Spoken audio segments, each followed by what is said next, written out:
ان الحمد لله نحمده ونستعينه ونستغفره ونعوذ بالله من شرور انفسنا ومن سيئات اعمالنا من يهده الله فلا مضل له ومن يضلل فلا هادي له واشهد ان لا اله الا الله وحده لا شريك له واشهد ان محمدا عبده ورسوله اما بعد فان خير الحديث كتاب الله وخير الهدي هدي محمد صلى الله عليه وآله وسلم وشر الأمور محدثاتها وكل محدثة بدعة وكل بدعة ضلالة وكل ضلالة في النار. أعوذ بالله السميع العليم من الشيطان الرجيم من همزه ونفخه ونفثه. بسم الله الرحمن الرحيم. رب اشرح لي صدري ويسر لي أمري واحلل عقدة من لساني يفقهوا قولي. بسم الله الرحمن الرحيم. إن الله وملائكته يصلون على النبي یا ایھا الذین آمنوا صلوا علیہ وسلموا تسلیما. دروشی پڑھیں. اللہم صلی علی محمد وعلی آل محمد کما صلیت علی ابراہیم وعلی آل ابراہیم انک حمید مجید. اللہم بارک علی محمد وعلی آل محمد کما بارکت علی ابراہیم وعلی آل ابراہیم انک حمید مجید. اللہم ربنا آتنا فی الدنیا حسنة وفی الآخرة حسنة وقنا عذاب النار. ربنا آتنا من لدنك رحمة وهيئ لنا من أمرنا رشدا. لا إله إلا أنت سبحانك إني كنت من الظالمين. حسبنا الله ونعم الوكيل ولا حول ولا قوة إلا بالله العلي العظيم. يا حي يا قيوم برحمتك أستغيث. الحمدللہ آج 8 مارچ 2018 کو جمعرات کے دن ہم اپنی ایک بہن کی دعائے مغفرت کے لیے اور ان کے سوگ میں شریک ہونے کے لیے یہاں پر موجود ہیں.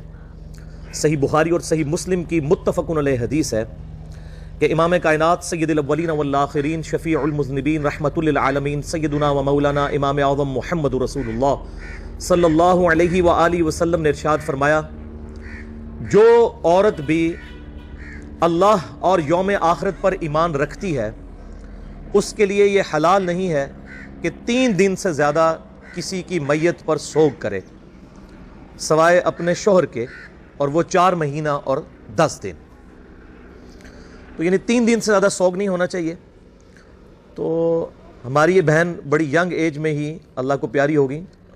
آلموسٹ ان کی 45 ایئرس ایج تھی، اور انہوں نے ڈاکٹر فرحت ہاشمی کے اسٹوڈنٹ کی حیثیت سے قرآن حکیم کی جو یہاں پر جہلم شہر کے اندر ان کی جو خدمات ہیں، اور ماشاءاللہ ان کی سینکڑوں بچیاں جو ہیں وہ قرآن حکیم کی تعلیم کے اعتبار سے شاگرد ہیں.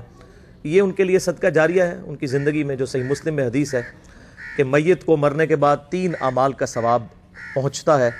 نمبر 1، علم کی بات جو اس نے دنیا میں کی وہ اس کے لیے اللہ تعالیٰ سٹور کر دیتا ہے، اور بعد میں بھی جتنے لوگ اس پہ عمل کرتے ہیں اس کا بھی ثواب اس کو ملتا رہتا ہے، اور جو لوگ عمل کرتے ہیں ان کے ثواب میں کمی نہیں ہوتی.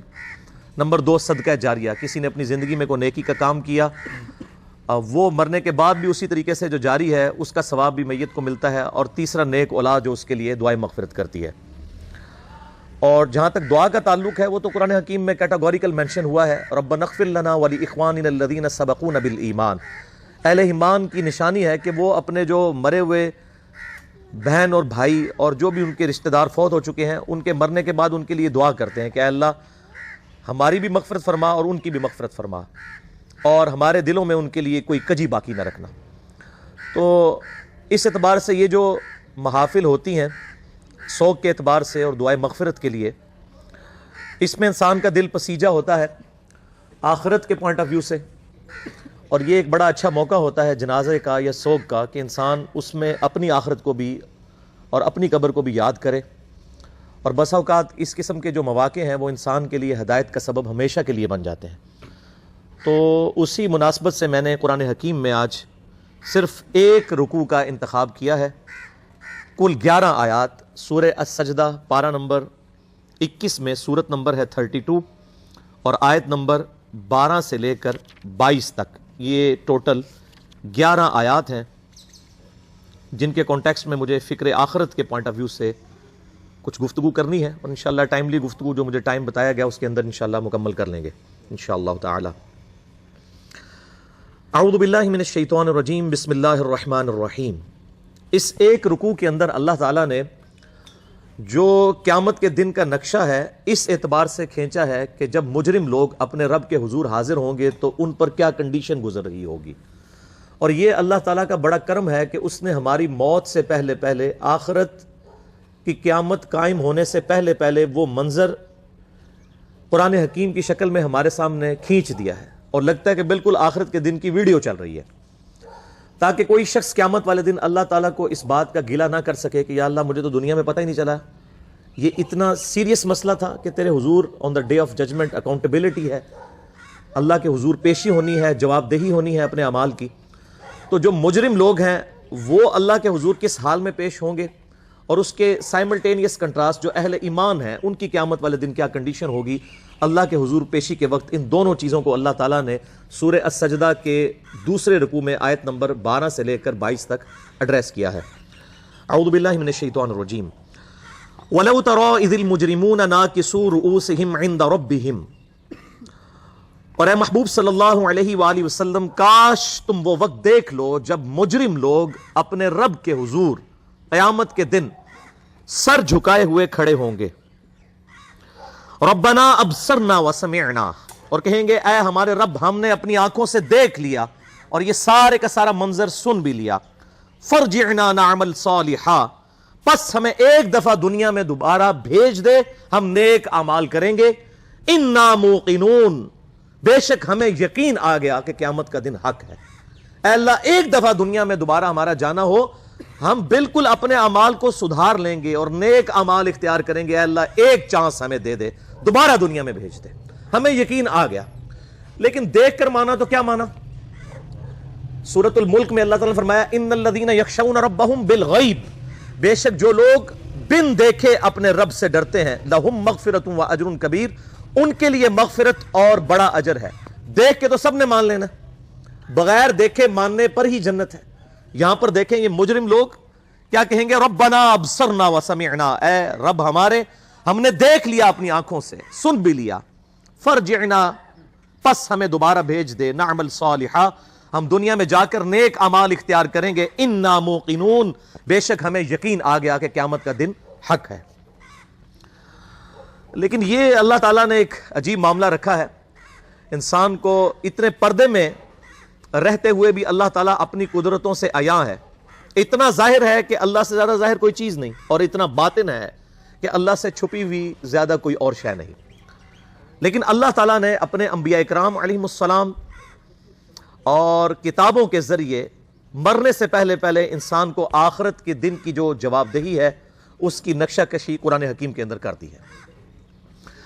اب اللہ تعالیٰ کی طرف سے ذرا جواب سنیں. وَلَوْ شِئْنَا لَآتَيْنَا كُلَّ نَفْسٍ هُدَاهَا، اگر ہم ہدایت ہی دینا چاہتے زبردستی تو پوری انسانیت کو ہی ہدایت دے دیتے، سب کو، جن اور انس کو ہدایت دے دیتے. وَلَكِنْ حَقَّ الْقَوْلُ مِنِّي لَأَمْلَأَنَّ جَهَنَّمَ مِنَ الْجِنَّةِ وَالنَّاسِ أَجْمَعِينَ، لیکن میری طرف سے یہ بات طے پا چکی ہے کہ میں ضرور بھر دوں گا دوزخ کو سرکش جنوں اور انسانوں سے. چونکہ یہ میں نے بات طے کر لی ہے، لہٰذا میں زبردستی کسی کو ہدایت نہیں دوں گا. ورنہ اللہ کے لیے کیا مسئلہ ہے؟ اللہ تعالیٰ تو آنے واحد میں ایک سیکنڈ کے اندر پوری انسانیت کو ابو بکر، عمر، عثمان، علی رضی اللہ عنہم اجمعین وعلیہم السلام اجمعین بنا دے. اللہ کے لیے کوئی مسئلہ ہے؟ اللہ تعالیٰ فرماتا ہے اگر ہم نے زبردستی ہی ہدایت دینی ہوتی تو ہم نے سب کو ہدایت دے دینی تھی. لیکن اللہ تعالیٰ نے ایسی مخلوق تو پہلے ہی پیدا کی ہوئی ہے زبردستی ہدایت والی، جس کو ہم اپنی کمپیوٹر کی لینگویج میں کہتے ہیں بائی ڈیفالٹ، جو اپنی مرضی سے نہیں بلکہ اللہ تعالیٰ نے اس کو بنایا ہی ایسا ہے کہ وہ اللہ کی تابع فرمان ہے، اور وہ ہیں فرشتے. اللہ کی نافرمانی کر ہی نہیں سکتے. انسان اور جن، یہ دو مخلوقات اکاؤنٹیبل ٹھہرائی گئی ہیں. کیوں؟ ان کو اللہ نے ول دی ہے، یہ اپنی مرضی سے رب کو چوائس کرتی ہے، یہ اپنی مرضی سے اللہ کو ٹاپ پرائورٹی مانتی ہیں اگر مانے تو. اسی لیے کہا گیا نا کہ ہے فرشتے سے بہتر انسان بننا، مگر اس میں لگتی ہے محنت زیادہ. واللہ انسان کے پاس یہ جو خوبی ہے اور یہ ایسٹ ہے کہ انسان اپنی مرضی سے اپنے رب کو چوز کرتا ہے، یہ وہ دولت ہے جو حضرت جبرائیل علیہ السلام کے پاس بھی نہیں ہے. جبرائیل علیہ السلام اگر اللہ کے تابع فرمان ہے تو اپنی مرضی سے نہیں بلکہ اللہ نے ان کو بائی ڈیفالٹ بنا ہی ایسا ہے.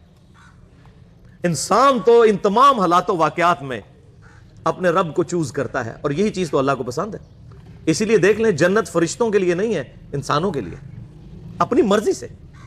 انا ہدیناہ السبیل اما شاکرا و اما کفورا، ہم نے ہدایت کا راستہ واضح کر دیا ہے، چاہے تو شکر گزاری کی روش اختیار کرو، خواہ ناشکری کی۔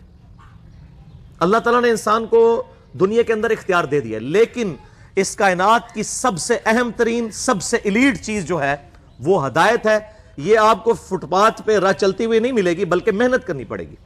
والذین جاہدوا فینا لنہدینہم سبلنا، جو لوگ ہماری راہ میں کوشش کریں گے ہم ان کے لیے اپنی راہیں کھولیں گے۔ جو کوشش نہیں کرے گا اللہ تعالیٰ بے پرواہ ہے، اللہ تعالیٰ کو کوئی پرواہ نہیں ہے۔ انسان نے اپنی مرضی سے اپنے رب کو چوز کرنا ہے، تو اللہ تبارک و تعالیٰ مائل بکرم ہے ایسے شخص کے لیے۔ تو یہ جو آیا کہ اگر ہم زبردستی ہی ہدایت دینا چاہتے تو جتنے لوگ ہیں ان کو ہدایت دے دیتے، لیکن ہماری طرف سے یہ بات طے پا چکی تھی کہ میں ضرور بھر دوں گا دوزخ کو سرکش لوگوں سے، خواہ وہ جنوں میں سے ہوں یا انسانوں میں سے۔ اور اس کانٹیکسٹ میں سورۃ الاعراف کی آیت میں کہتا ہوں قرآن حکیم کی سخت ترین آیت ہے، اس سے زیادہ کوئی سخت آیت نہیں ہے اس کانٹیکسٹ میں۔ وَلَقَدْ ذَرَأْنَا لِجَهَنَّمَ كَثِيرًا مِنَ الْجِنِّ وَالْإِنسِ، اور بے شک ہم نے کثرت کے ساتھ جن اور انسان پیدا اس لیے کیے ہیں کہ وہ دوزخ میں جائیں۔ یہ کتنی الارمنگ آیت ہے۔ یہ سورۃ الاعراف آیت نمبر 179 ہے، قرآن حکیم میں کھول کے پڑھ لیجئے گا۔ یہ میں کو اپنی طرف سے بیان نہیں کر رہا۔ ہمیں جس خدا کا تعارف کروایا گیا نا این جی اوز کے ذریعے اور یہ میٹھی میٹھی باتیں کرنے والے وائزین کی طرف سے، وہ خدا اور ہے، اور جس خدا کا تعارف اللہ کے محبوب صلی اللہ علیہ وآلہ وسلم نے کروایا اس قرآن حکیم کے ذریعے، وہ خدا اور ہے۔ اللہ کا کوئی رشتہ دار نہیں میرے بھائیوں۔ جس کو پنجابی کہتے ہیں نا کنو کڈ لو یہ گل۔ سیدنا سعد ابن ابی وقاص رضی اللہ تعالیٰ عنہ کو جب جنگ قادسیہ کے لیے سیدنا عمر فاروق رضی اللہ تعالیٰ عنہ نے روانہ کیا پرشین امپائر کے خلاف، جو اس وقت دو سپر پاورز میں سے ایک سپر پاور تھی، ایک رومن امپائر تھی جو جنگ یرموک میں گر گئی، اور جنگ قادسیہ کے اندر پرشین امپائر بھی گھٹنے ٹیک گئی۔ تو سعد ابن ابی وقاص چونکہ نبی علیہ السلام کے ننیحال کے خاندان سے تھے، رشتے میں آپ صلی اللہ علیہ وآلہ وسلم کے ماموں لگتے تھے، تو سیدنا عمر نے ان کو خط لکھا کہ اے سعد، اس بات پہ مت اکڑنا کہ تم اللہ کے نبی کے ماموں ہو، یاد رکھنا اللہ کی کسی کے ساتھ کوئی رشتہ داری نہیں ہے، اللہ کا کوئی رشتہ دار نہیں ہے۔ دیکھ لینا بخاری اور مسلم کی متفق علیہ حدیث ہے کہ میری بیٹی فاطمہ جنتی عورتوں کی سردار ہے، اور جامعہ ترمذی کی صحیح حدیث ہے کہ حسن و حسین جنتی نوجوانوں کے سردار ہیں۔ لیکن اسی فاطمہ سلام اللہ علیہا جو جنتی عورتوں کی سردار ہے، اس کے بارے میں صحیح بخاری اور صحیح مسلم کے اندر متفق علیہ حدیث ہے کہ آپ صلی اللہ علیہ وآلہ وسلم نے فرمایا، اے میری بیٹی فاطمہ، میرے مال سے جو کچھ تو نے لینا ہے مجھ سے لے لے، اگر اللہ کے حضور تو پکڑی گئی تو میں تیرے کچھ کام نہیں آؤں گا، میرے مال سے جو مرضی لے لے۔ یہ آپ کو تو کہا گیا تھا، لیکن ہمیں سنایا گیا تھا کہ کوئی ایسا فرسودہ عقیدہ نہ رکھ لینا کہ بغیر اعمال کے ہی انسان کو جنت مل جائے گی۔ اعمال اور اللہ کی رحمت دونوں چیزیں شامل حال ہوں گی، صرف اعمال بھی کوئی شے نہیں ہے۔ بخاری اور مسلم دونوں میں یہ حدیث موجود ہے کہ آپ صلی اللہ علیہ وآلہ وسلم نے فرمایا، کوئی شخص بھی محض اپنے اعمال کی بنیاد پر جنت میں نہیں جائے گا۔ ایک صحابی نے بڑی جرت کر کے پوچھا، اللہ کے رسول صلی اللہ علیہ وآلہ وسلم، کیا آپ بھی؟ آپ نے فرمایا، ہاں میں بھی، جب تک میرے رب کی رحمت مجھے ڈھانپ نہ لے میں بھی محض اپنے اعمال کی بنیاد پر جنت میں داخل نہیں ہوں گا۔ تو اعمال بھی ہیں اور رحمت بھی ہے، صرف اعمال بھی کوئی شے نہیں اور صرف رحمت بھی کوئی شے نہیں ہے۔ ورنہ امام محمد غزالی رحمہ اللہ تعالیٰ کا قول جو ہے مجھے بڑا پسند ہے اس کانٹیکسٹ میں، جو کیمیائے سعادت میں انہوں نے علماء سو کی کلاس لی ہے۔ اب یہ سخت باتیں اگر میں اپنی ریفرنس سے کروں تو لوگوں کو بری لگیں گی۔ امام محمد غزالی فرماتے ہیں کہ ایسے علماء جو ممبروں پر چڑھ کر اللہ تعالیٰ کی رحمت کی آیات آؤٹ آف کانٹیکسٹ سنا کر، قرآن حکیم میں جہاں پر بھی رحمت کی آیات اور توبہ کی آیات آئیں وہ اس اعتبار سے آئیں کہ جو توبہ کرنے کے بعد اصلاح کر لے۔ پورے قرآن میں کوئی ایک آیت بھی ایسی نہیں ہے کیٹیگوریکل کہ انسان اپنی اصلاح نہ کرے اور اللہ تعالیٰ فرمائے کہ میں اپنی رحمت کے دروازے اس کے لیے کھول دوں گا، قطعاً ایسی کوئی آیت نہیں ہے۔ تو جو علماء، امام غزالی فرماتے ہیں کہ اللہ کی رحمت کی آیات سنا کر لوگوں کو اللہ تعالیٰ سے غافل کر رہے ہیں، کیا یہ لوگوں کو یہ میسج دینا چاہتے ہیں کہ قرآن حکیم میں جو اللہ کے نافرمانوں کے لیے دھمکیاں آئی ہیں یہ سب کی سب فضول باتیں تھیں، اور انبیاء کرام علیہ السلام جو اللہ کے عذاب سے ڈراتے رہے یہ صرف شغل میلہ تھا اور آخرت میں کوئی پکڑ نہیں ہونی؟ ایسے علماء واجب القتل ہیں۔ یہ امام غزالی فرما رہے ہیں کہ حکومت وقت کا کام ہے کہ ان پر توبہ پیش کرے، ورنہ ان کو قتل کروائے، ان علماء کو جو اللہ تعالیٰ کا یہ غلط تصور پیش کر کے لوگوں کو اللہ کا باغی بنا رہے ہیں۔ اور اکثر وائزین اس وقت یہی ہیں، اور لوگ انہی کی باتوں کے اوپر خوش ہیں، انہی این جی اوز کی باتوں کے اوپر خوش ہیں، انہی دنیا دار علماء جو دنیا داروں کو خوش کرنے کے لیے باتیں کرتے رہتے ہیں اور کہتے ہیں اللہ تعالیٰ بڑا غفور رحیم ہے جی، جو مرضی کرو، اللہ نے ساڑی نمازیں نہیں چاہیے دیا۔ اور بھائی اللہ نے کب کہا ہے کہ مجھے تمہاری نمازیں چاہیے؟ اللہ تو کہتا ہے تمہیں تمہارے لیے نمازیں چاہیے، اور نماز کو اتنا کیجول بنا لیا انہوں نے۔ صحیح مسلم کے اندر حدیث ہے، آپ صلی اللہ علیہ وآلہ وسلم نے فرمایا بندے کے کفر اور اسلام کے درمیان فرق ہی نماز ہے۔ جو نماز پڑھتا ہے وہ مسلمان ہے، اور جو نماز نہیں پڑھتا وہ پاکستان کے شناختی کارڈ میں مسلمان ہے، اللہ کی ڈیفینیشن میں وہ عملاً کافر ہے۔ صحیح مسلم انٹرنیشنل نمبرنگ کے مطابق 246 نمبر حدیث ہے، آپ جا کے پی ڈی ایف کھول لیں، اسلام 360 میں جا کے 246 نمبر حدیث صحیح مسلم کتاب الایمان چیپٹر میں کھول کے دیکھ لیں کہ بندے کے کفر اور اسلام، شرک اور اسلام کے درمیان فرق ہی نماز ہے۔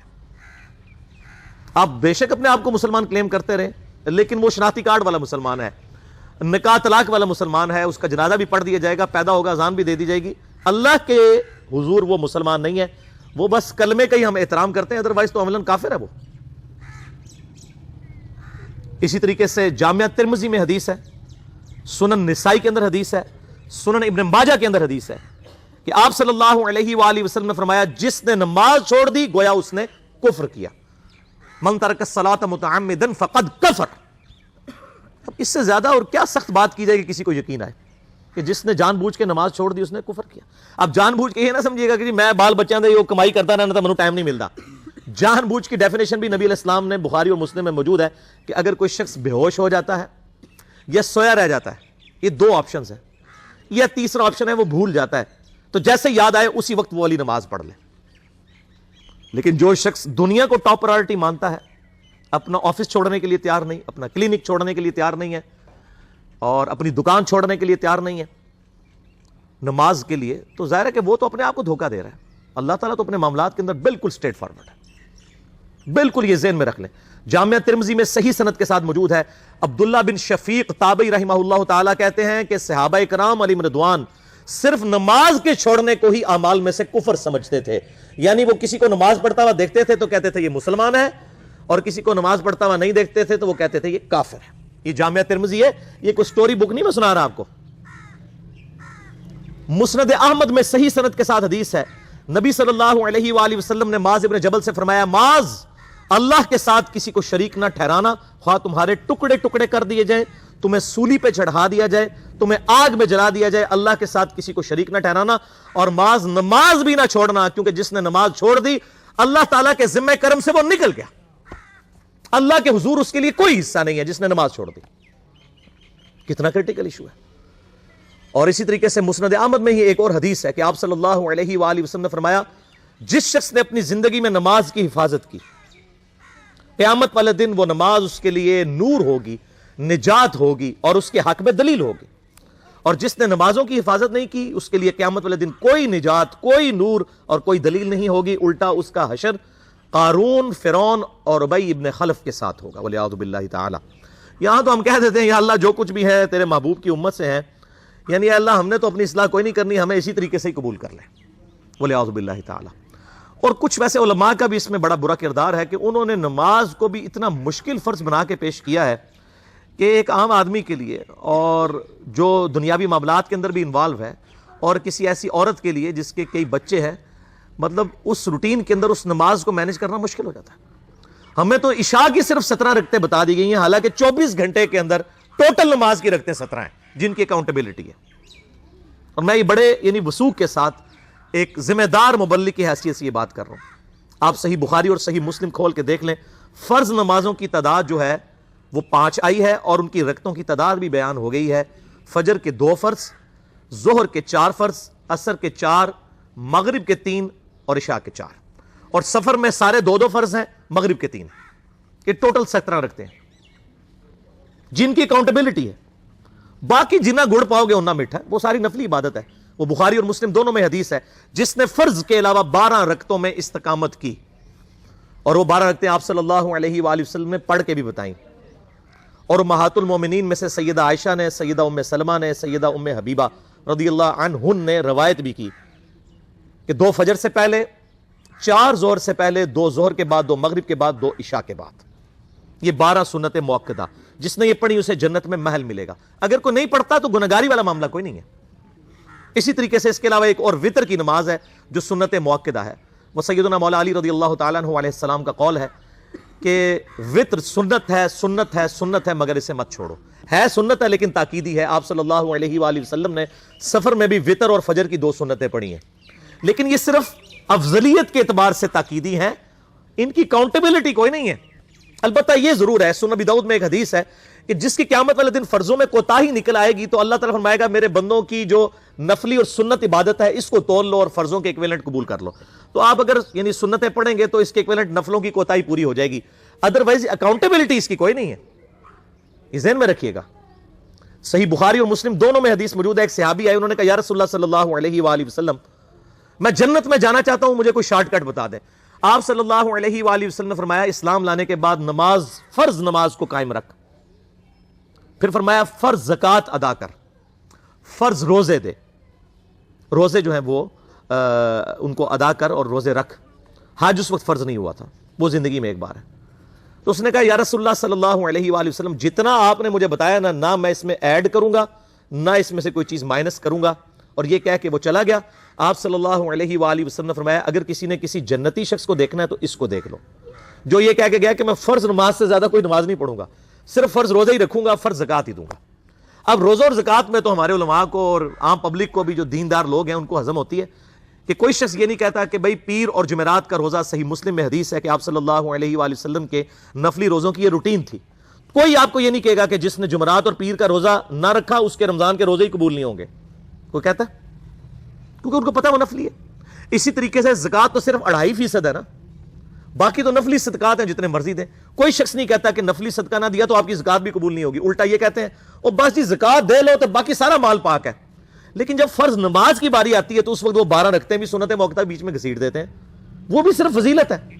ٹوٹل 17 رکھتے ہیں، 2 فجر کی، 4 ظہر، 4 عصر، 3 مغرب، 4 عشاء۔ یہ میں کو اپنے لیے گراؤنڈ نہیں بنا رہا، میں تو الحمدللہ اس کے علاوہ بھی نفلی عبادت کرتا ہوں، لیکن میں بتا رہا ہوں خدا کے لیے لوگوں کو دین ایسا مشکل نہ پیش کریں کہ جو نبی علیہ السلام نے امت کو وہ دین نہیں دیا ہوا، اپنی مرضی سے انجیکٹ نہ کریں دین، لوگوں کے لیے مشکلات نہ کھڑی کریں، ان کو فرض نماز تک رکھیں۔ پھر انشاءاللہ کئی لوگوں کو میں نے اس نے نماز شروع کروائی، انہوں نے سنت نماز بھی، نوافل بھی شروع کر دی ہیں، لیکن آپ کم از کم وہ ڈیٹم لیول تو اچیو کروائیں لوگوں کا۔ لیکن فرض نماز کی باری آتی ہے کہتے ہیں جی سنتے بھی حصہ ہیں، کہاں سے میرے بھائیوں حصہ ہیں؟ وہ 17 رکھتے ہیں، سنتیں پڑھیں گے ثواب ہے، نہیں پڑھتے گناہ کوئی نہیں ہے۔ تو کم از کم فرض تو ادا کریں، اس کے لیے آپ کو ٹوٹل 24 گھنٹے میں میرے خیال ہے 40 منٹ بھی نہیں چاہیے فرض پڑھنے کے لیے۔ تو اس کے اوپر تو استقامت کم از کم ہم اختیار کریں، اور چھوٹی چھوٹی جو نٹی گٹیز ہیں ان کو تو ہم نے اتنا فالو کیا ہوا ہے، اور فرض نماز کے بارے میں ہم اتنے کیجول ہو جاتے ہیں۔ تو یہ فرض نماز کی امپورٹنس اس حوالے سے ضروری تھی، اس لیے میں نے ساتھ ہی بیان کر دی۔ اللہ تعالیٰ فرماتا ہے کہ میری طرف سے یہ بات طے پا چکی ہے کہ میں ضرور بھر دوں گا دوزخ کو سرکش جنوں اور انسانوں سے، اور وہ کیوں؟ وَلَقَدْ ذَرَأْنَا لِجَهَنَّمَ كَثِيرًا مِنَ الْجِنِّ وَالْإِنسِ، سورۃ الاعراف آیت نمبر 179، کہ میری طرف سے یہ بات طے پا چکی ہے کہ میں دوزخ کو بھر دوں گا سرکش جنوں اور انسانوں سے، اور میں نے کثرت کے ساتھ جن اور انسان پیدا ہی دوزخ کے لیے کیے ہیں۔ اور یہ نہیں ہے کہ اللہ تعالیٰ زبردستی کوئی اللہ تعالیٰ معاذ اللہ فنیٹک ہے، نہیں، اس میں سورۃ الاعراف میں ساتھ ہی آیا کہ ہم نے ان کو عقل دی تھی وہ سوچتے نہیں، کان دیے تھے وہ سنتے نہیں، آنکھیں دی تھیں وہ دیکھتے نہیں ہیں، اولئک کالانعام بل ہم اضل، یہ چوپایوں کی مانند ہیں بلکہ اس سے بھی گئے گزرے ہیں، جو انسٹرومنٹس یوز کر کے حق بات کو حاصل نہیں کرتے۔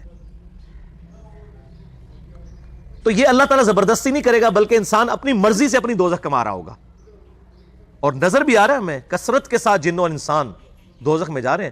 بخاری اور مسلم کی حدیث ہے قیامت والے دن اناؤنسمنٹ ہوگی کہ اے آدم علیہ السلام جنتیوں اور دوستیوں کو الگ کرو۔ حضرت آدم علیہ السلام پوچھیں گے یا اللہ کتنے جنتی اور کتنے دوستی؟ تو اللہ تعالیٰ فرمائے گا ہر 1000 میں سے 999 دوستی اور صرف 1 جنتی۔ یہ ریشو پروپورشن ہے، اور نبی علیہ السلام فرماتے ہیں یہ وہ وقت ہوگا، اور یہ قرآن حکیم میں بھی سورۃ المزمل میں آیا کہ لوگ جو ہیں وہ بچے بھی غم کے مارے بوڑھے ہو جائیں گے کہ ہر 1000 میں سے 999 دوستی اور صرف 1 جنتی۔ لیکن دنیا میں لوگ کہتے ہیں وہ 1 جنتی میں ہی ہوں گا۔ اب یہاں پہ وہ 200-250 کے قریب لوگ بیٹھے ہوئے ہیں، اور میں کہوں کہ جی میں ایک گولی چلاؤں گا جس کو بھی لگ جائے, تو کوئی نہیں یہ سوچے گا یار کہ یہ 250 میں سے کسی اور کو ہی لگے گی, یہ ایک ہی چلانی ہے, سارے اٹھ کے بھاگیں گے. لیکن آخرت کے معاملے میں ہم بے فکر ہیں, حالانکہ وہاں پہ 1000 میں سے 999 دوست کی اور صرف ایک جنتی ہے. وہ پنجابی کہتے ہیں نا, عقل نہ ہوئے تھے موجیں ہی موجاں, عقل ہوئے تھے سوچیں ہی سوچاں. جن کو عقل نہیں ہے نا وہ موجوں کی زندگی گزار رہے ہیں, لگ پتہ جائے گا. جو سیدنا علی رضی اللہ تعالیٰ عنہ علیہ السلام کا قول ہے کہ انسان سویا ہوا ہے, جب مرے گا جاگ اٹھے گا. اوہ یہ کیا ہوا, اصل زندگی تو یہ تھی. تو یہ بڑا سیریس معاملہ ہے, اس میں ہمیں سیریس ہونے کی ضرورت ہے. اللہ تعالیٰ ماتا ہے فذوقوا بما نسیتم لقاء یومکم ھذا, پس چکھو اس عذاب کا مزہ کہ جو تم دنیا میں ہماری ملاقات کو بھلا بیٹھے تھے. انا نسیناکم, آج ہم بھی تمہیں بھول جائیں گے, تمہارے حال پہ تمہیں چھوڑ دیں گے. وذوقوا عذاب الخلد بما کنتم تعملون, اور چکھو اس عذاب کا مزہ جو تم دنیا میں اعمال کیا کرتے تھے. جس طرح دنیا میں تم نے ہمیں پسے پش ڈال دیا تھا نا, آج ہم تمہیں بھی دوزخ میں ڈال کے بھول جائیں گے, تمہارے حال پر چھوڑ دیں گے. والعیاذ باللہ تعالی. اللہم اجرنا من النار, اللہم اجرنا من النار, اللہم اجرنا من النار. اللہم من احییتہ منا فاحیہ علی الاسلام, ومن توفیتہ منا فتوفہ علی الایمان, آمین ثم آمین. میرے بھائیو, اس کانٹیکسٹ میں ایک آیت میں چاہ رہا ہوں یہاں پر کراس ریفرنس کے طور پر پیش کر دوں. یہ بہت کریٹیکل ایشو ہے قیامت کے دن کے اعتبار سے, کہ سورۃ المؤمن کے اندر اللہ تعالیٰ ارشاد فرماتا ہے, پارہ نمبر 24 کے اندر سورۃ المؤمن ہے, سورہ غافر بھی اسے کہتے ہیں, اور اس کی شروع کی آیات میں ہی ایک آیت آتی ہے, آیت نمبر 10. یہ بھی قرآن حکیم میں چند سخت آیات میں سے ایک آیت ہے. ان الذین کفروا ینادون لمقت اللہ اکبر من مقتکم. قیامت والے دن جب اللہ کے جو نافرمان لوگ ہیں, یہ کفر کا ترجمہ انڈیا پاکستان بنگلہ دیش میں عجیب و غریب ہو گیا. کفر کا مطلب ہم سمجھتے ہیں ہندو سکھ عیسائی, عربی میں کفر کہتے ہیں انکار کرنے والے کو. جو عمل سے انکار کر دے وہ بھی کافر, جو عقیدے میں انکار کر دے وہ بھی کافر. یعنی عملاً تو مسلمانوں کی اکثریت عملی کافر ہے, جب وہ نماز چھوڑ رہی ہے تو نماز کفر و اسلام میں فرق ہے, صحیح مسلم کی حدیث ہے. تو جو نافرمان لوگ ہیں, انکاری لوگ ہیں, اللہ تعالیٰ کی طرف سے انہیں قیامت والے دن عذاب دینے کے بعد ندا کی جائے گی. لمقت اللہ اکبر من مقتکم انفسکم اذ تدعون الی الایمان فتکفرون. اللہ تعالیٰ قیامت والے دن ان سے فرمائے گا جب ان کو عذاب دے گا کہ آج تمہیں اس عذاب سے بیزاری اور تکلیف ہو رہی ہے, کہیں گے ہاں ہو رہی ہے. اللہ تعالیٰ فرمائے گا اس سے زیادہ ہمیں دنیا میں تکلیف ہوتی تھی جب تمہیں ہماری طرف بلایا جاتا تھا اور تم روح گردانی کر دیتے تھے, ہمیں اس سے زیادہ تکلیف ہوتی تھی. یہاں کہتے ہیں او جی اللہ تعالیٰ نے ساڑھی نمازیں نہیں چاہیے تھیں. او بھائی اللہ تعالیٰ نے کب کہا کہ مجھے تمہاری نمازیں چاہیے؟ اللہ تعالیٰ فرما رہا ہے تمہیں تمہارے لیے نمازیں چاہیے کامیاب ہونے کے لیے. کراس ریفرنس کے طور پہ ایک اور آیت میں ضمناً بیان کر رہا ہوں, سورہ الزمر آیت نمبر 7 پارہ نمبر 23 میں, ان تکفروا فإن اللہ غنی عنکم. اگر تم ناشکری کی روش اختیار کرو گے, اللہ کے نافرمان بن جاؤ گے, بے شک اللہ بے پرواہ ہے. وَلَا يَرْضَى لِعِبَادِهِ الْكُفْرِ, لیکن یہ بات یاد رکھنا اللہ تعالیٰ ناشکری کو اپنے بندوں کے لیے پسند نہیں کرتا. بے پرواہی کا مطلب کوئی یہ نہ لے لے کہ خیر ہے اللہ تعالیٰ معاف کر دے گا, نہیں, پسند نہیں کرتا. وَإِن تَشْكُرُوا يَرْضَاهُ لَكُمْ, اگر تم شکر گزاری کی روش اختیار کرو گے تو اسی کو اللہ پسند کرے گا. وَلَا تَزِرُ وَازِرَةٌ وِزْرَ أُخْرَى, اور یاد رکھنا کوئی جان قیامت والے دن کسی دوسرے کا بوجھ نہیں اٹھائے گی. ثُمَّ إِلَىٰ رَبِّكُمْ مَرْجِعُكُمْ فَيُنَبِّئُكُمْ بِمَا كُنتُمْ تَعْمَلُونَ, اس کے بعد تمہیں لوٹ کر تمہارے رب کے پاس جانا ہے, وہ تمہیں بتا دے گا جو کچھ تم دنیا میں عمال کیا کرتے تھے.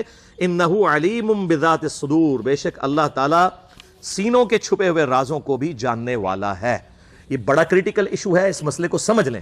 اللہ تعالیٰ بے پرواہ ضرور ہے, لیکن اس کا یہ مقصد کوئی نہ لے. وہ کہتا ہے جی جو کچھ ہو رہا ہے اللہ کی مرضی سے ہو رہا ہے.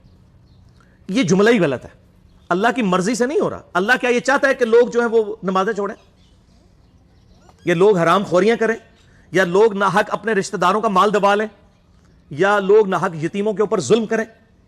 نہیں, اللہ کی اجازت سے ہو رہا ہے. اجازت کا مطلب یہ ہے کہ دنیا میں اللہ پکڑتا نہیں ہے. جس طرح کہ سورہ النساء میں ہے, جو لوگ یتیموں کا مال ناحق ہڑپ کرتے ہیں اپنے پیٹوں میں دوزخ کی آگ بھر رہے ہیں. اب یہ آگ دنیا میں ڈورمنٹ پوزیشن میں ہے. آپ دنیا میں انگارہ زبان پہ رکھیں, زبان جل جائے گی. حرام کا مال کھا بھی جائیں کچھ نہیں ہوگا, لیکن اللہ تعالیٰ ہمارا جو حرام مال کھا رہے ہیں یہ اپنے پیٹوں میں دوزخ کی آگ بھر رہے ہیں. قیامت والے دن مورل لاز ایکٹیو ہو جائیں گے, دنیا میں مورل لاز ایکٹیو نہیں ہے. اور وہی جو کھایا ہوا مال ہے نا وہ دوزخ کی آگ بن جائے گا. تو یہ دنیا میں نہیں پتا چلتا. تو اجازت سے ہو رہا ہے اس حوالے سے کہ اللہ تعالیٰ فوراً پکڑ نہیں کرتا, ورنہ تو اذان کی آواز آئے اور کوئی نماز پڑھنے کے لیے مسجد میں نہ جائے تو اس کو تو اسی وقت زمین میں دھنس جانا چاہیے. لیکن اللہ تعالیٰ نے اجازت دی ہوئی ہے, اختیار ہے, تمہاری مرضی ہے. انا ہدیناہ السبیل, ہم نے ہدایت کا راستہ واضح کر دیا. اما شاکرا و اما کفورا, چاہے شکر گزاری کی روش اختیار کرو خواہ نہ شکری کی. اللہ تعالیٰ نے راستہ واضح کر دیا, اب تمہاری مرضی ہے. زبردستی وہ نہیں کرے گا, یہ ذہن میں رکھیے گا. یہ اس کی ضد ہے بندے کے ساتھ کہ جو لوگ کوشش کریں گے نا انہی کو ہدایت ملے گی. والذین جاہدوا فینا لنہدینہم سبلنا, جو لوگ ہماری راہ میں کوشش کریں گے ہم انہی کے لیے اپنی راہیں کھولیں گے. زبردستی اس نے ہدایت نہیں دینی. یہ بالکل اس کو اپنے دماغ میں سے نکال دیں کہ زبردستی ہدایت والا معاملہ ہوگا. انما یؤمن بآیاتنا الذین اذا ذکروا بها خروا سجدا, ایمان والے بندے تو وہ ہیں کہ جب ان کے سامنے ہماری آیات کے ذریعے ان کو نصیحت دلائی جاتی ہے وہ فوراً سجدے میں گر پڑتے ہیں. اللہ اکبر, سبحان ربی العلی, سبحان ربی العلی, سبحان ربی العلی. یہ ٹو باؤ ڈاؤن کرنا کافی ہے. صحیح بخاری کے اندر موجود ہے کہ عبداللہ بن عمر رضی اللہ تعالیٰ عنہ قرآن حکیم بغیر وضو کے بھی پڑھ رہے ہوتے تھے, اور اس دوران جب آیت سجدہ آتی تھی تو بغیر وضو کے ہی اسی حالت میں سواری پہ بیٹھے ہوئے ٹو باؤ ڈاؤن کر کے سجدہ تلاوت کر لیتے تھے. اس کے لیے ماتھا لگانا ضروری نہیں, وہ اعلیٰ ترین درجہ ہے.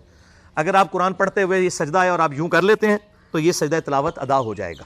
وَارْكَعُوا مَعَ الرَّاكِعِينَ کے تحت یہ بھی اسی میں آتا ہے. تو اللہ تعالیٰ ہمارے اہل ایمان وہ ہیں, ہماری آیات سے جب ان کو نصیحت کی جاتی ہے وہ سجدے میں یعنی ٹو باؤ ڈاؤن کرتے ہیں. وَسَبَّحُوا بِحَمْدِهِمْ, اور وہ اپنے رب کی تسبیح کرتے ہیں اس کی حمد کے ساتھ. وَهُمْ لَا يَسْتَكْبِرُونَ, اور ان میں تکبر نہیں ہوتا, اکڑ نہیں ہوتی اہل ایمان کے اندر. یہ تکبر کے اندر پوری قیامت مضمر ہے میرے بھائیوں. صحیح مسلم میں حدیث کہ آپ صلی اللہ علیہ وآلہ وسلم نے فرمایا جس شخص کے دل میں رائی کے دانے کے برابر بھی تکبر ہوا وہ جنت میں نہیں جائے گا.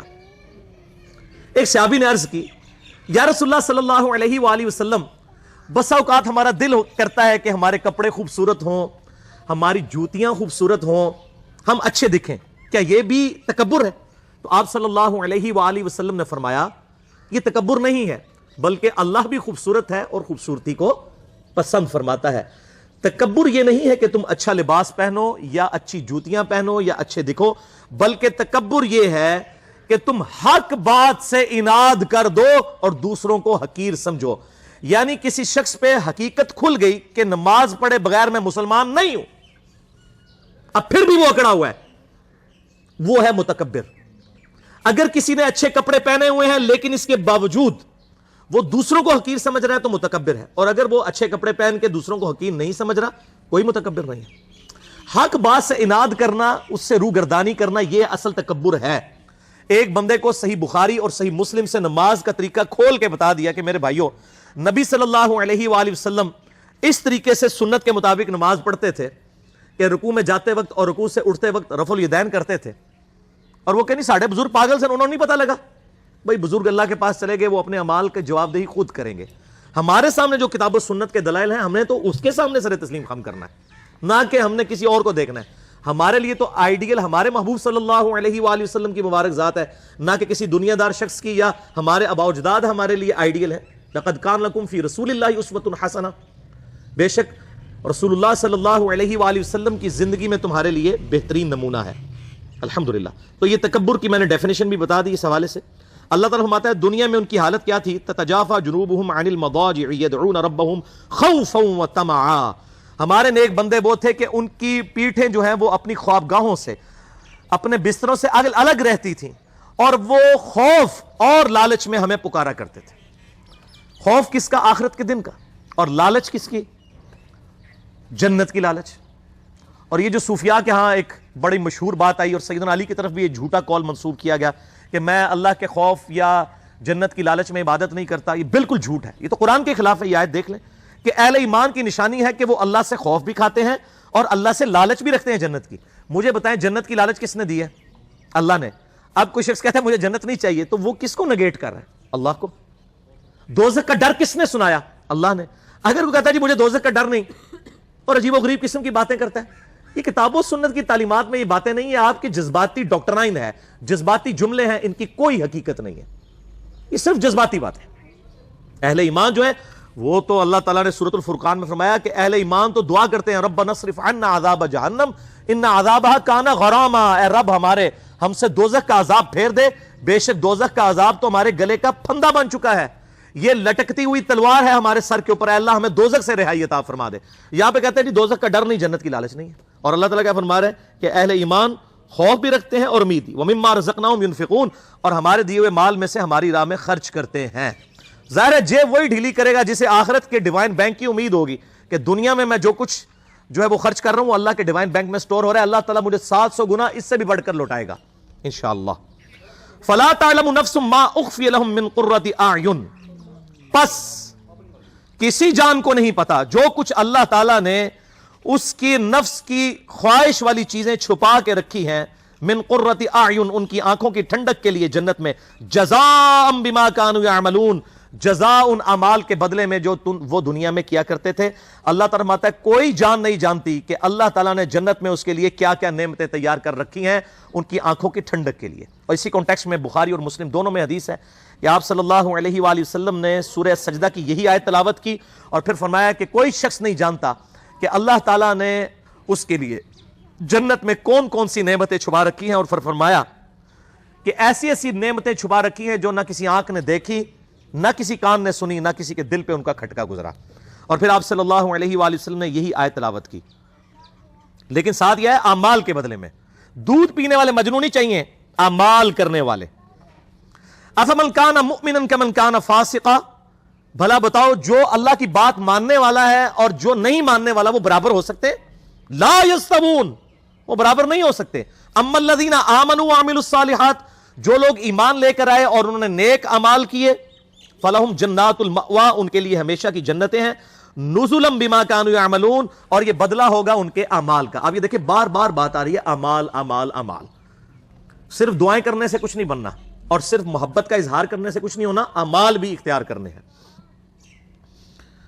وَأَمَّا الَّذِينَ فَسَقُوا فَمَأْوَاهُمُ النَّارُ، اور جو لوگ ناشکری کی روش اختیار کریں گے، گناہگار لوگ ہوں گے، ان کا ٹھکانہ ہوگا دوزخ۔ کلما ارادوا ان یخرجوا منها، جب کبھی بھی ارادہ کریں گے وہ اس میں سے نکلنے کا، اعیدوا فیها، دوبارہ انہیں لوٹا دیا جائے گا اس میں۔ وقیل لهم ذوقوا عذاب النار الذی کنتم به تکذبون، اور ان سے کہا جائے گا چکھو اس عذاب کا مزہ جو تم دنیا میں اسے جھٹلایا کرتے تھے۔ وَلَنُذِيقَنَّهُم مِّنَ الْعَذَابِ الْأَدْنَىٰ دُونَ الْعَذَابِ الْأَكْبَرِ، اور ہم ضرور چکھائیں گے دنیا کی زندگی میں بھی تمہیں کچھ نہ کچھ عذاب کا حصہ، یعنی دنیاوی تکلیف کی شکل میں۔ کیوں؟ لعلہم یرجعون، تاکہ تم ہماری طرف لوٹ آؤ۔ دنیا میں تکلیفیں اسی لیے آتی ہیں کہ انسان جو ہے وہ اس سے سبق سیکھ کے اللہ کی طرف آئے۔ وَمَنْ أَظْلَمُ مِمَّنْ ذُكِّرَ بِآيَاتِ رَبِّهِ، اس سے بڑھ کر ظالم کون ہے کہ جسے اس کی رب کی آیات پڑھ پڑھ کے سنایا جائے، ڈر سنایا جائے کہ بچ جاؤ آخرت کے دن کی جواب دہی کے معاملے میں۔ ثم اعرض عنها، اس کے بعد وہ منہ پھیر لے۔ انا من المجرمین منتقمون، ایسے مجرموں سے تو ہم انتقام لے کر چھوڑیں گے۔ کتنی سخت آیت ہے کہ جو اللہ تعالیٰ کی نصیحت کو کیجول لیتا ہے، اللہ تعالیٰ فرماتا ہے ایسے مجرموں سے ہم انتقام لیں گے۔ انتقام کا لفظ استعمال کیا ہے۔ جو اللہ تعالیٰ کی دعوت کو، اس کے محبوب صلی اللہ علیہ وآلہ وسلم کی دعوت کو کیجول لیتے ہیں۔ یہ ہمارا یہ رکوع مکمل ہو گیا۔ اب 2-3 حدیثیں سنا کے میں اس کو کنکلوڈ کرتا ہوں میرے بھائیوں۔ یہ دنیا کی زندگی عارضی ہے، آخرت میں پہنچ کے یہ سارے ایشوز ریزالو ہو جائیں گے۔ صحیح مسلم کی حدیث ہے کہ آپ صلی اللہ علیہ وآلہ وسلم نے فرمایا جب جنتی جنت میں داخل ہوں گے تو پہلی ان کو خوشخبری یہ دی جائے گی کہ جنتیوں تمہیں مبارک ہو، آج کے بعد تم کبھی نہیں مرو گے، ہمیشہ زندہ رہو گے، موت ختم ہو جائے گی۔ جو بخاری میں آتا ہے کہ موت مینڈے کی شکل میں لا کے میدان محشر میں قتل کر دی جائے گی۔ جنتیوں کے لیے خوشخبری ہوگی کہ اب ہمیں جنت سے نکالا نہیں جائے گا، اور دوزخیوں کے لیے اس میں عذاب ہوگا کہ ہمیں موت نہیں آئے گی۔ تو مسلم شریف کے الفاظ ہیں، پہلی خوشخبری جنت میں داخل ہو جانے کے بعد کہ مبارک ہو، آج کے بعد تمہیں کبھی موت نہیں آئے گی۔ نمبر 2، آج کے بعد تم کبھی بوڑھے نہیں ہوگے، ہمیشہ جوان رہو گے، 30 سال عمر رہے گی۔ نمبر 3، کبھی بیمار نہیں پڑو گے، ہمیشہ ہی تندرست رہو گے۔ نمبر 4، کبھی بدحال نہیں ہوگے، ہمیشہ خوشحال رہو گے۔ اور 5ویں خوشخبری تو سب سے اوپر ہے کہ آج کے بعد اللہ تم سے کبھی ناراض نہیں ہوگا، ہمیشہ راضی ہی رہے گا۔ جنت میں کوئی ایسا عمل نہیں ہوگا کہ جس کی وجہ سے اللہ تعالیٰ ناراض ہو۔ یہ ساری جو حدود اللہ ہیں یہ دنیا میں، جنت میں اہل ایمان کو سونے کے کنگن پہنائے جائیں گے۔ دنیا میں مرد کے لیے سونا حرام ہے، دنیا میں مرد کے لیے ریشم حرام ہے، لیکن قرآن حکیم میں آتا ہے ریشمی لباس پہنایا جائے گا جنتیوں کو۔ جنت میں کوئی ایسا عمل نہیں ہوگا جس سے اللہ تعالیٰ ناراض ہو. لیکن دنیا کی زندگی پھر قید خانہ ہے. صحیح مسلم میں حدیث ہے, آپ صلی اللہ علیہ وآلہ وسلم نے فرمایا کہ دنیا کی زندگی مؤمن کے لیے قید خانہ ہے اور کافر کے لیے جنت ہے. قید خانہ اس لیے کہ اسے ہر لمحے سوچنا پڑتا ہے, یار اے پتہ نہیں اللہ ناراض نہ ہو جائے, اے میں کیتا اے غلط نہ ہوئے, یہ کر دیا یہ غلط نہ ہو. تو ہر وقت ایک قید خانے کسی کی سچویشن ہے. لیکن یہ دنیا کی چھوٹی سی زندگی دے کے آخرت کی زندگی لے لی جائے تو کوئی مہنگا سودا تو نہیں ہے. آپ دیکھ لیں کہ اگر کسی شخص کی زندگی 1 ارب سال ہو اور دوسرے شخص کی زندگی 1 ارب سال اور 1 دن ہو تو اس میں کوئی فرق نہیں ہے, دونوں ارب سال ہی جی رہے ہیں. لیکن یہ 1 سال دنیا کی زندگی اور ارب سال کھرب سال آخرت کی زندگی, اگر کوئی یہ 1 سال کی یا 1 دن کی زندگی دے کے وہ ارب سال کی زندگی کما لے, وہ فائدے میں ہے, یا جو یہ 1 دن کی زندگی جو ہے اس کو عیاشی سے گزار کے 1 ارب سال کی زندگی گنوا دے. جو مسلم شریف میں حدیث ہے کہ دنیا اور آخرت کی مثال اس طرح ہے, کوئی شخص انگلی ڈبوئے سمندر میں, جو پانی لگتا ہے انگلی کے ساتھ وہ دنیا کی زندگی ہے اور سمندر آخرت کی زندگی.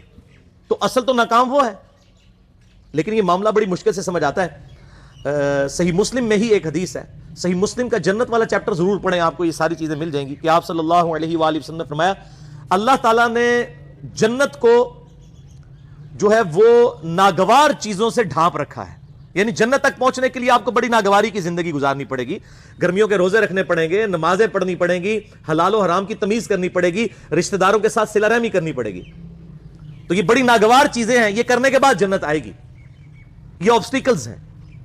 اور دوزخ کو اللہ نے شہوات سے ڈھانپ رکھا ہے, جس میں کہنا کڑگا لانا, کہ دوزخ کی طرف ہر بندہ ہی لپکے گا. دنیا کی ہر عیاشی جو ہے وہ دوزخ کی طرف لے جائے گی, جو شرعی حدود کو پامال کرنے والی ہے. اور اس کی تفسیر میں حدیث ہے جامعہ ترمذی, سنن نبی داؤد اور سنن نسائی کے اندر بڑی مشہور حدیث ہے.